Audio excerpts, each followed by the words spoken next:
those are the questions there, Mark. I was just trying to think who they were for. Mark, tough game for you tonight. You must be very relieved to come through in the end.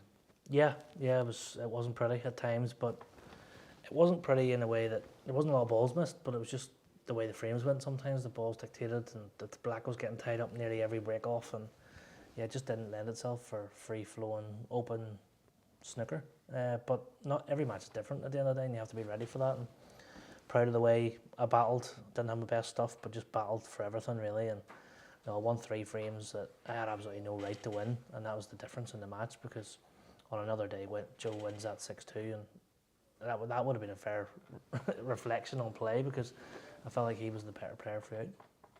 You had that fantastic win in Belfast a few weeks ago, giving you a title under your belt this season. Does that give you a little bit more freedom coming into each tournament now? I think so. It's always nice to nick one early.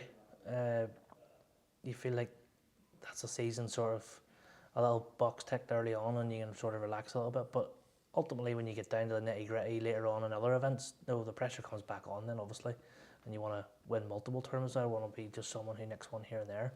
I want to be a regular winner, and I haven't quite done that yet. So maybe winning my home event under that sort of pressure can be what turns it around for me. And you've got a strong record here in your couple of finals here. Is this a venue that you feel comfortable playing at? I like it here. I like the city more than anything. The conditions here in the venue sometimes are a bit tough.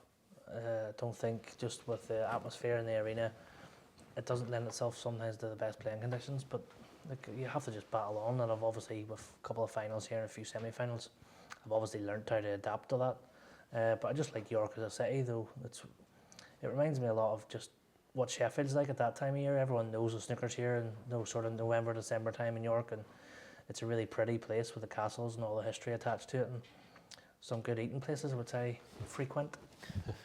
Just a word about Joe O'Connor, because he is one of the best up-and-coming British players, kind of making his way up the rankings gradually. What advice would you give to him if he wants to continue that journey? It's hard after just obviously playing, because you're not paying attention that closely to help in the future. But if I'd one criticism of Joe, his white ball could have been a little bit better. He was sort of leaving himself a few awkward shots here and there, that ultimately under pressure you're going to miss a couple. But other than that, his long putt was great. He's aggressive. He looked like he could score, and his safety was very good. So keep doing what he's doing. But if you're looking one critique, then yeah, just concentrate on that white ball a little bit more. And David Gilbert next, who's been in great form as well this season. That's a real humdinger of a third round match. Yeah, it's one of the toughest ones. But I knew that coming in. No, obviously Dave's class act, and he was the seed in that section, so I sort of fully expected to play Dave in round 3 if I got there. And he's a brilliant player to watch, but hopefully I'll not be watching too much of him. He's someone I really enjoy watching because of the style of game. He goes for his shots and he scores heavy. He's been inspired by some deep runs in the big events, and it's up to me to try and put a stop to that here in York. Well done tonight, Mark. Cheers, mate. Thank you.